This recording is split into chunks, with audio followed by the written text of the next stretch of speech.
Bakma. Bilmeyin.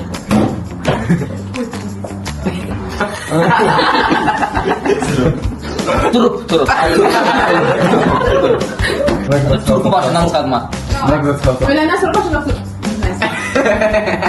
Turpu içindən çıxabilir. Sonra başına otur həkimə. Sən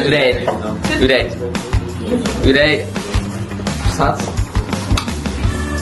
Yox, Ürəyimə damma. Zaman atması geçmek. keçirmək, bəli. İki nəfər danışır. Ağızları da açıq.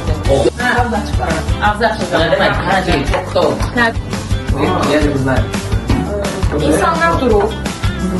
Deməli, nəyisə üstündə göz yastıdır. İnsanlar ona tərəf gedirlər. Gözə gəlmir. Gözə Gözə gəlmir. getmək. Təşəm mənə bir. Gözə gəlmək də ola bilər.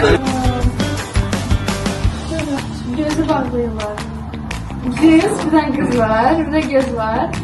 Bir de gözün içinden Pərdə deyirlər ona. El arasında. perde.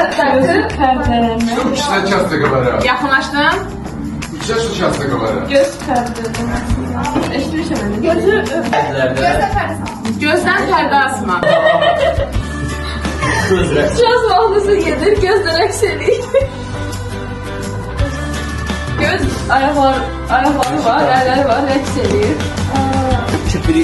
nə zaman deyirlər onu? Gözdaş oynamaq. Çox asan. Göz. Yazmam. Göz çekmek. İndi göz çəkmək. Yol da var. Göze yol çekmek. Çox, afərin, əla. Hamı, sen onlarla.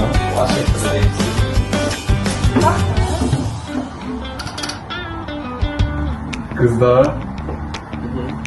Usu. Gözdən nə ilə düşmək? Güzel sebep. Gözdən zəmbillə düşmək. Ha. Sən dedin, süper.